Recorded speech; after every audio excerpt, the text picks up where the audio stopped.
आज की जो कहानी है वो मुंशी प्रेमचंद की एक बहुत ही अमर कृति है। नाम है पंच परमेश्वर। प्राचीन भारतीय परंपरा में जो निर्णय लिए जाते थे, जो वाद विवादों के फैसले होते थे, वो पंचायत के थ्रू होते थे। उसी पंचायत की सच्चाई को बताती मुंशी प्रेमचंद की यह कहानी। आइए शुरू करते हैं। जुम्मन शेख और अलगू चौधरी जो मित्र थे उनमें गाढ़ी मित्रता थी। सांझे में खेती होती थी, कुछ लेन देन में भी साझा था। एक दूसरे पर अटल विश्वास था। जुम्मन जब हज करने गए तो अपना घर अलगू को सौंप गए, और अलगू जब कभी बाहर जाते तो जुम्मन पर अपना घर छोड़ देते। ना तो उनमें खान पान का व्यवहार था, ना ही धर्म का नाता, केवल विचार मिलते थे, और मित्रता का मूल मंत्र भी यही था।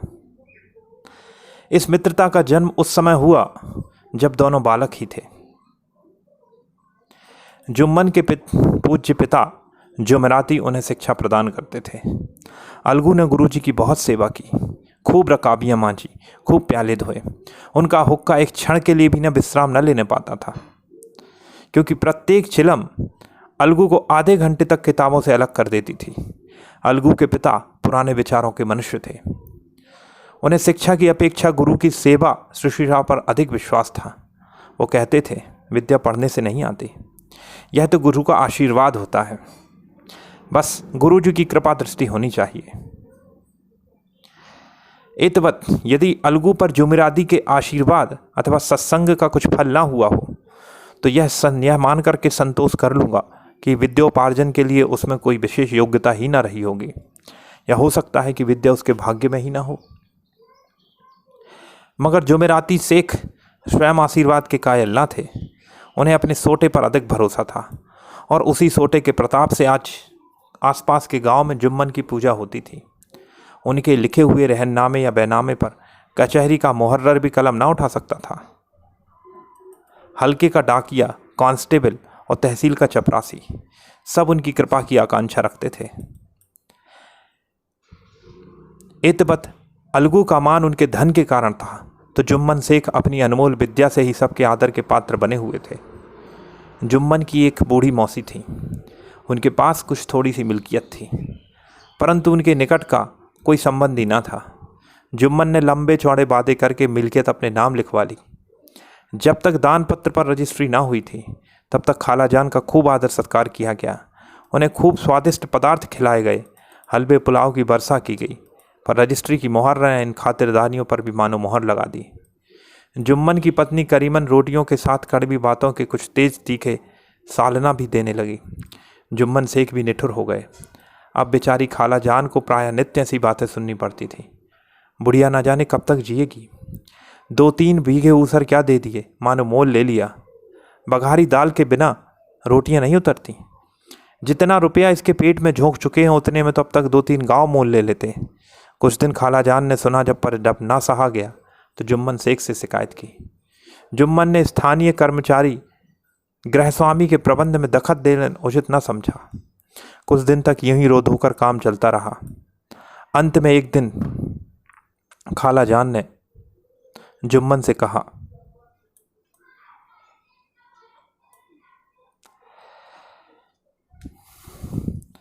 बेटा, तुम्हारे साथ मेरा निर्वाह ना होगा, तुम मुझे कुछ रुपए दे दिया करो, मैं अपना बना पका लूंगी। जुम्मन ने धृष्टता के साथ उत्तर दिया, रुपए क्या यहाँ फलते हैं? खाला ने नम्रता से कहा, मुझे कुछ थोड़े से ही रुपए चाहिए हैं, रूखा सूखा बनाकर अपना खा लूँगी। जुम्मन ने गंभीर स्वर में जवाब दिया, तो यहाँ कोई थोड़े ही समझा था कि तुम मौत से लड़कर आई हो। खाला बिगड़ गई। उन्होंने पंचायत करने की धमकी दी। जुम्मन हंसे, जिस तरह कोई शिकारी हिरन को जाल की तरफ जाते हुए देख मन ही मन हंसता है। मैं बोला, हाँ हाँ जरूर करो पंचायत, फैसला हो जाए। मुझे भी यह रात दिन की खटखट पसंद नहीं। पंचायत में किसकी जीत होगी, इस विषय पर जुम्मन को कुछ संदेह ना था। आसपास के गांव में भला ऐसा कौन था जो उनके अनुग्रहों का ऋणी ना हो? ऐसा कौन था जो उसे शत्रु बनाने का साहस कर सके? किसमें इतना बल था जो उसका सामना कर सके? आसमान के फरिश्ते तो पंचायत करने आएंगे नहीं। इसके कई दिनों तक बूढ़ी खाला हाथ में लकड़ी लिए आसपास के गांव में दौड़ती रही। कमर झुककर कमान हो गई। एक एक पग चलना दूभर हो गया, मगर बात आ पड़ी थी, उसका निर्णय करना जरूरी था। बिरला ही कोई भला आदमी होगा जिसके सामने बुढ़िया ने अपने आंसू न बहाए हों। किसी ने तो यूं ही ऊपरी मन से हुआ करके टाल दिया, किसी ने इस अन्याय पर जमाने को गालियां दी। कहा कब्र में पांव लटके हुए हैं, आज मरे कल दूसरा दिन, पर हवस नहीं मानती। अब तुम्हें क्या चाहिए? रोटी खाओ और अल्लाह का नाम लो। तुम्हें अब खेती बाड़ी से क्या काम?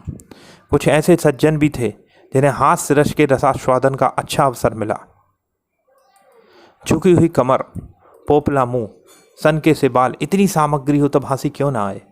ऐसे न्यायप्रिय दयालु दीन वत्सल पुरुष बहुत कम थे जिन्होंने उस अबला के दुखड़े को गौर से सुना और सांत्वना दी।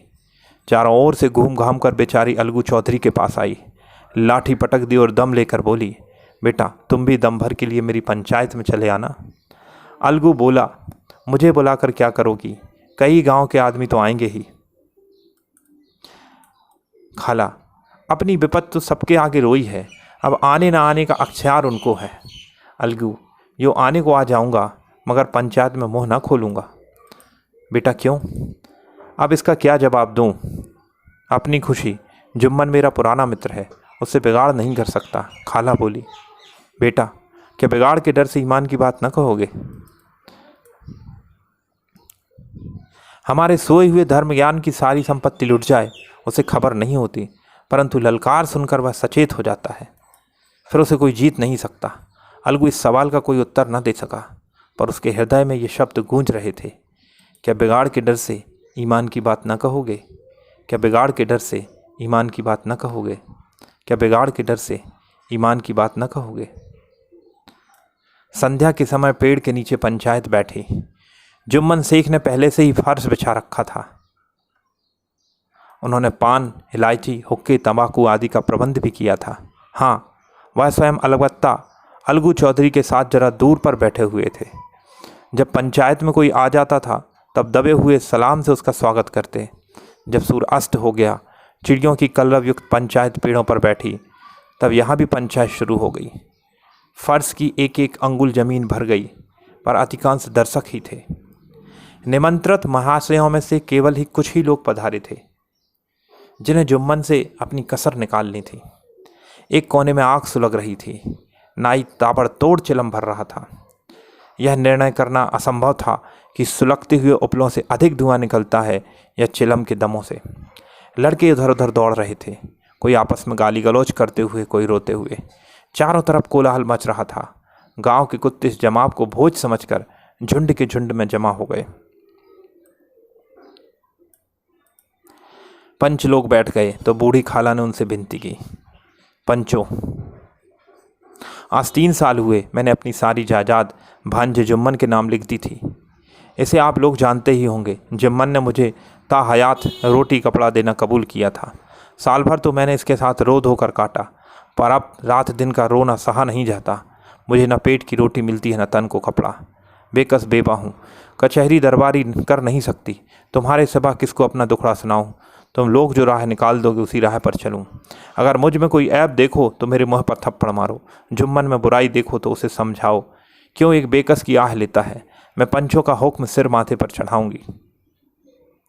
रामधन मिश्र, जिनके कई आसामियों को जुम्मन ने अपने गांव में बसा लिया था, बोले, जुम्मन मियाँ किसे पंच बनाते हो?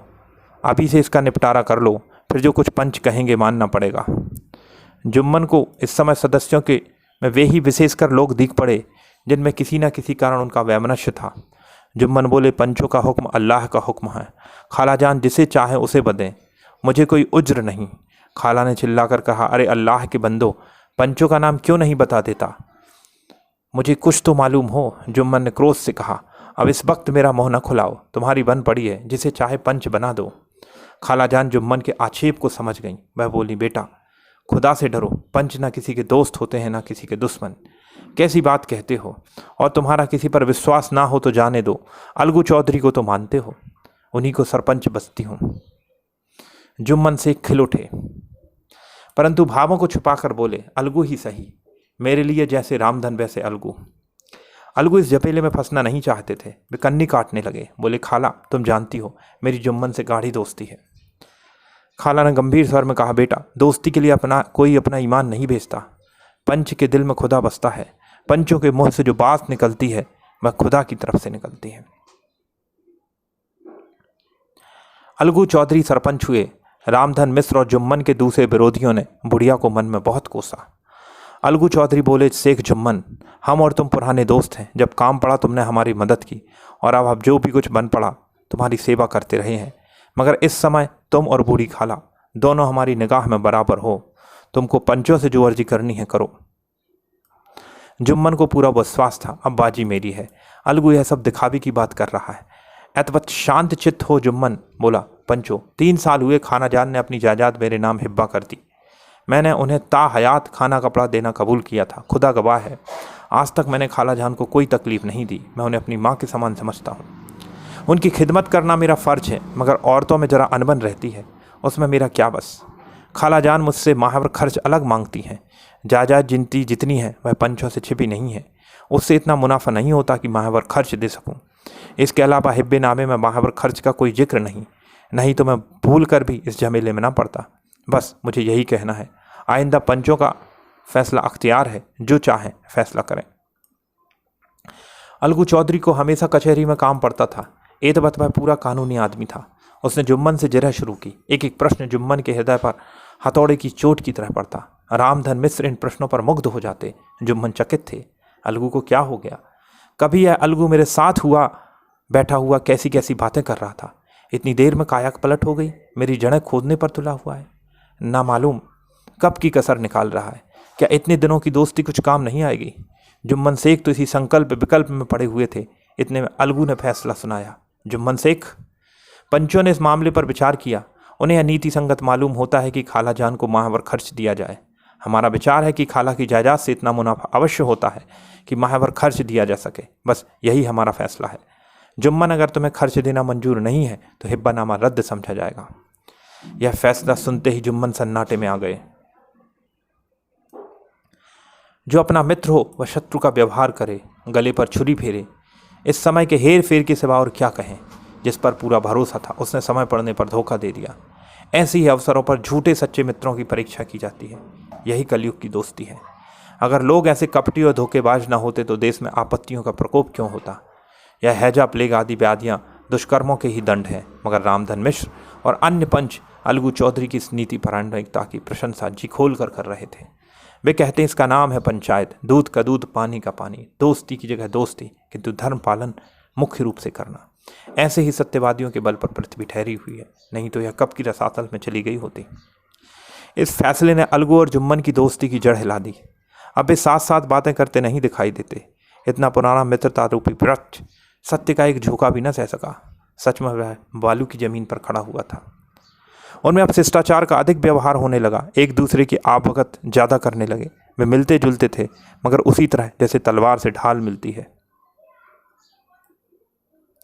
जुम्मन के चित्र में मित्र की कुटिलता आठों पहर खटकर करती थी। उसे हर घड़ी यह चिंता रहती कि किसी तरह बदला लेने का अवसर मिले। अच्छे कामों की सिद्धि में बड़ी देर लगती है, परंतु बड़े कामों की सिद्धि में यह बात नहीं होती। जुम्मन को भी जल्दी ही बदला लेने का अवसर मिल गया। पिछले साल अलगू चौधरी बटेसर से बैलों की एक बहुत अच्छी गोई जोड़ी मोल लेकर आए थे। बैल पचाही जाति के सुंदर बड़े बड़े सींग वाले। महीनों तक आसपास के गांव के लोग दर्शन करते रहे। दैवयोग से जुम्मन की पंचायत के 1 महीने बाद इस जोड़ी का एक बैल मर गया। जुम्मन ने दोस्तों से कहा, यह दगाबाजी की सजा है। इंसान सब्र भले ही कर जाए, पर खुदा नेक बद सब देखता है।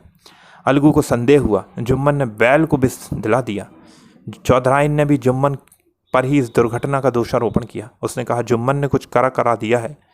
चौधराइन और करीमन में इस विषय पर एक खूब दिन बाद विवाद हुआ। दोनों देवियों ने शब्द बाहुल्य की नदी बहा दी। व्यंग्य, वक्रोक्ति, अन्योक्ति और उपमा आदि अलंकारों में बातें हुई। जुम्मन ने किसी तरह शांति स्थापित की। उन्होंने अपनी पत्नी को डांट डपट कर समझा दिया। वह उसे रणभूमि से हटा भी ले गए। उधर अलगू चौधरी ने समझाने बुझाने का काम अपने तर्कपूर्ण सोटे से लिया। अब अकेला बैल किस काम का? उसका जोड़ा बहुत ढूंढा पर ना मिला। निदान यह सलाह ठहरी कि इसे बेच डालना चाहिए। गांव में एक समझू शाही थे। वह इक्का गाड़ी हाँकते थे। गांव में गुड़ घी लाद कर मंडी ले जाते, मंडी से तेल नमक भर कर लाते, गांव में बेचते। इस बैल पर उनका मन लहराया। उन्होंने सोचा, यह बैल हाथ लगे तो दिन भर में बेच खट के 3 खेप हों। आजकल तो एक ही खेप के लाले पड़े रहते हैं। बैल देखा, गाड़ी में दौड़ाया, बाह भौरी की पहचान कराई, तोल मोल किया और लाकर उसे द्वार पर बांध दिया। 1 महीने में दाम चुकाने का वादा ठहरा। चौधरी को भी गरज थी, घाटे की परवाह न थी। समझू साहू ने नया बैल पाया तो उसे लगे रगेदने।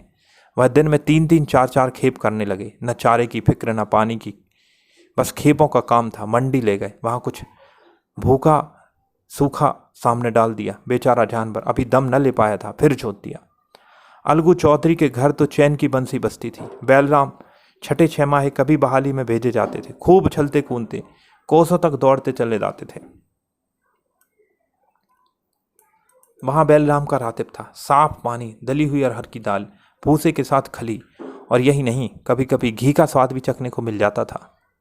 शाम सवेरे एक आदमी खरहरी करता, पहुंचता और सहलाता। कहाँ वह सुख चैन, यहाँ 8 पहर की खपत, महीने भर में ही पिस गया। इक्के का जुआ देखते ही लहू सूख जाता, एक एक पग चलना दूभर हो गया, हड्डियां निकल आई और पानीदार मार की बर्दाश्त न थी। एक दिन चौथी खेप में साहू जी ने दूना बोझ लादा। दिन भर का थका जानवर, पैर न उठते, पर साहू जी कोड़े फटकारने लगे। फिर क्या था, बैल कलेजा तोड़ चल बसा। कुछ दूर दौड़ा और चाह जरा दम ले लूं, पर साहू जी को जल्द पहुंचने की फिक्र थी। इतपत उन्होंने कई कोड़े बड़ी निर्दयता से फटकारे। बैल ने एक बार फिर जोर लगाया, पर अब की बार शक्ति ने जवाब दे दिया। वह धरती पर गिर पड़ा और ऐसा गिरा कि फिर न उठा। साहू ने बहुत पीटा, टांग पकड़कर खींचा, नथनों में लकड़ी ठूंस दी, पर मृतक भी कभी उठता है क्या? तब साहू जी को कुछ शक हुआ। उन्होंने बैल को गौर से देखा, खोलकर अलग किया। सोचने लगे, गाड़ी कैसे घर पहुंचे। बहुत चीखे चिल्लाए, पर देहातों का रास्ता बच्चों की आंख की तरह सांझ होते ही बंद हो जाता है। कोई नजर न आया, आसपास कोई गांव भी न था। मारे क्रोध के उन्होंने मरे हुए बैल पर अपने दुर्रे लगाए और कोसने लगे, या भागे। तुझे मरना ही था तो घर पहुंचकर मरता, सतरा रास्ते में ही मर गया। अब गाड़ी कौन खींचेगा। इस तरह साहू जी खूब जले बुझे। कई बोरे गुड़ और कई पीपे उन्होंने बेचे थे। 200-250 रुपये कमर में बंधे थे। इसके सिवा गाड़ी पर कई बोरे नमक थे। एतबा छोड़ के भी नहीं जा सकते थे। लाचार बेचारे गाड़ी पर ही लेट गए। वही रत जगह करने की ठान ली। चिलम पी, गाया, फिर हुक्का पिया। इस तरह साहू जी आधी रात तक नींद बहलाते रहे। अपनी जान में तो वह जागते ही रहे। पौ फटते जो नींद टूटी, कमर पास हाथ रखा तो थैली गायब। घबरा कर इधर उधर देखा तो कई कनस्तर तेल भी न डालत। अफसोस में बेचारे ने सिर पीट लिया और पछाड़ खाने लगा। प्रातःकाल रोते बिलखते घर पर पहुंचे। साहुआइन ने जब यह बात सुनी तो पहले रोई, फिर अलगू चौधरी को गालियां देने लगी। निगोड़े ने ऐसा कुलच्छनी बैल दिया, जन भर की कमाई लुट गई। इस घटना को कई महीने बीत गए। अलगू जब अपने बैल का दाम मांगते, तब साहू और साहुआइन दोनों ही झल्लाए हुए कुत्ते की तरह चढ़ बैठते, अंड बंड बकने लगते। वाह, यहाँ तो हमारे सारे जन्मों की कमाई लुट गई, सत्यानाश हो गया, इन्हें दामों की पड़ी है। मुर्दा बैल दिया था, उस पर दाम मांगने चले हैं। आंखों में धूल झोंकती, सत्यानाशी बैल गंदे बांध दिया। हमें निरा पोंगा ही समझ लिया है, हम भी बनिया के बच्चे हैं। ऐसे बुद्धू कहीं और होंगे। पहले जाकर किसी गढ़े के मुँह में धो, तब दाम लेना। ना जी मानता हो तो हमारा बैल खोल ले जाओ, महीने भर के बाद बदले 2 महीना जोत लो, और क्या लोगे। चौधरी के अब शुचितकों की कमी न थी। ऐसे अवसरों पर वे भी एकत्र हो जाते, साहू जी के बर्राने की पुष्टि करते, परंतु 150 रुपये से इस तरह हाथ धो लेना आसान न था। एक बार वह भी गर्म पड़े, साहू जी बिगड़ कर लाठी धूतने चले गए। अब साहुआइन मैदान में थी। प्रश्न उत्तर होते होते हाथापाई की नौबत आ गई। साहुआन ने घर में घुसकर किवाड़ बंद कर लिए। शोरगुल सुनकर गांव के भले मानुष जमा हो गए। उन्होंने दोनों को समझाया, साहू जी को दिलासा देकर घर से निकाला।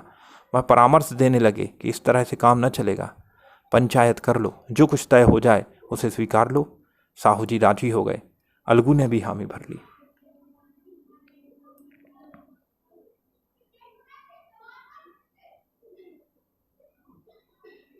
पंचायत की तैयारियां होने लगीं। दोनों पक्षों ने अपने अपने दल बनाने शुरू किए। इसके बाद तीसरे दिन उसी वृक्ष के नीचे पंचायत बैठी। वही संध्या का समय। खेत में कौए पंचायत कर रहे थे। विवादग्रस्त विषय था कि यह मटर की फलियों पर उनका कोई स्वामित्व है या नहीं, और जब तक यह प्रश्न हल न हो जाए तब तक वे रखवाले की पुकार सुनकर अपनी अप्रसन्नता प्रकट करना आवश्यक समझते थे। पेड़ों की ढालियों पर बैठी हुई शुक मंडली में प्रश्न छिड़ा हुआ था। मनुष्यों को उन्हें बेमुराबत कहने का अधिकार है जब उन्हें स्वयं अपने मित्रों से दगा करने में कोई संकोच नहीं होता। पंचायत बैठ गई। रामधन मिश्र ने कहा, पंचों का चुनाव हो जाना चाहिए। बोलो चौधरी, किसको पंच बत्ते हो? अलगू ने दीन भाव से कहा, समझू शाही ही चुन ले। समझू खड़े हुए और कड़क कर बोले, मेरी ओर से जुम्मन शेख। जुम्मन का नाम सुनते ही अलगू चौधरी का कलेजा धक धक करने लगा, मानो किसी ने अचानक थप्पड़ मार दिया हो। रामधन अलगू के मित्र थे, वह बात को ताड़ गए। पूछा, क्यों चौधरी, तुम्हें कोई उज्र तो नहीं? चौधरी ने निराश होकर कहा, नहीं, मुझे क्या उज्र होगा। अपने उत्तरदायित्व का ज्ञान बहुधा हमारे संकुचित व्यवहारों का सुधारक होता है। जब हम राह भूलकर भटकने लगते हैं तभी यह ज्ञान हमारा विश्वसनीय पथ प्रदर्शक बनता है। पत्र संपादक अपनी शांति कुटी में बैठा हुआ कितनी धृष्टता और स्वतंत्रता के साथ प्रबल लेखनी से मित्र मंडली पर आक्रमण करता है, परंतु ऐसे अवसर आते हैं जब वह स्वयं मित्र मंडली में सम्मिलित होता है। मंडल के भवन में पग धरती उसकी लेखनी कितनी मर्मज्ञ, कितनी विचारशील और कितनी न्यायपरायण हो जाती है। इसका कारण उत्तरदायित्व का ज्ञान है। नवयुवक युवावस्था में कितना उद्दंड रहता है, माता पिता उसकी ओर से कितने चिंतित होते हैं। वे उसे कुल कलंक समझते हैं, परंतु थोड़ी ही समय में परिवार का बोझ सिर पर पड़ते ही वह युवक कितना धैर्यशील, कितना चिंतित और शांतचित्त हो जाता है। जुम्मन शेख के मन में भी सरपंच का उच्च स्थान ग्रहण करते ही अपनी जिम्मेवारी का भाव पैदा हुआ। उसने सोचा, मैं इस वक्त न्याय और धर्म के सर्वोच्च आसन पर बैठा हुआ हूँ। मेरे मुंह से इस समय जो कुछ भी निकलेगा वह देववाणी के स्रोत और देववाणी में मेरे मनोविकारों का कदापि समावेश न होना चाहिए। मुझे सत्य से जौ भर भी टलना उचित नहीं है। पंचों ने दोनों सवालों से पक्ष सवाल जवाब करने शुरू किए। बहुत देर तक दोनों दल अपने अपने पक्ष का समर्थन करते रहे। इस विषय में तो सब सहमत थे कि समझू का बैल का मूल देना चाहिए, परंतु दो महाशय इस कारण रियायत करना चाहते थे कि समझू के बैल के मर जाने से जो समझू को हानि हुई है, इसके प्रतिकूल दो सभ्य मूल के अतिरिक्त समझू को दंड भी देना चाहते थे, जिससे फिर किसी पशु के साथ ऐसी निर्दयता का साहस ना हो। अतः जुम्मन ने फैसला सुनाया, अलगू चौधरी और समझू साहू, पंचों ने तुम्हारे मामले पर अच्छी तरीके से विचार किया है। समझू को उचित है कि बैल का पूरा दाम दे। जिस वक्त उन्होंने बैल लिया उसे कोई बीमारी नहीं थी। अगर उसी समय दाम दे दिए जाते तो आज समझू से फिर लेने का आग्रह न करते। बैल की मृत्यु केवल इस कारण हुई कि उससे बड़ा कठिन परिश्रम लिया गया और उसे दाने चारे का कोई प्रबंध न किया गया। रामधन बोले, समझू ने बैल को जानबूझकर मारा, इतबत उसे दंड देना चाहिए। जुम्मन बोले, यह दूसरा सवाल है, हमको इससे कोई मतलब नहीं। झगड़ू साहू ने कहा, समझू के साथ कुछ रियायत होनी चाहिए। जुम्मन बोले, यह अलगू चौधरी की इच्छा पर निर्भर करता है, वह रियायत करें तो यह उनकी भलमनसी। अलगू चौधरी फूले न समाये, उठ खड़े हुए और जोर से बोले, पंच परमेश्वर की जय। इसके साथ ही चारों ओर प्रतिध्वनि हुई, पंच परमेश्वर की जय। प्रत्येक मनुष्य जुम्मन की नीति की सराहना करता। इसे कहते हैं न्याय। यह मनुष्य का काम नहीं, पंच में परमेश्वर वास करते हैं, यह उन्हीं की महिमा है। पंच के सामने खोटे को कौन खरा कह सकता है। थोड़ी देर बाद जुम्मन और अलगू के पास आए, उनसे गले लिपट कर बोले, भैया, जब तुमने मेरी पंचायत की तब मैं तुम्हारा प्राणघातक शत्रु बन गया था, पर अब मुझे ज्ञात है कि पंच के पद पर बैठकर ना कोई किसी का दोस्त होता है और ना कोई किसी का दुश्मन। न्याय के सिवा उसे कुछ और नहीं सूझता। आज मुझे विश्वास हो गया है, पंच की जबान से खुदा बोलता है। अलगू रोने लगे। इस पानी से दोनों के दिलों का मैल धुल गया। मित्रता की मुरझाई हुई लता फिर से हरी हरी हो गई। तो सब मिलकर के बोलिए, पंच परमेश्वर की जय।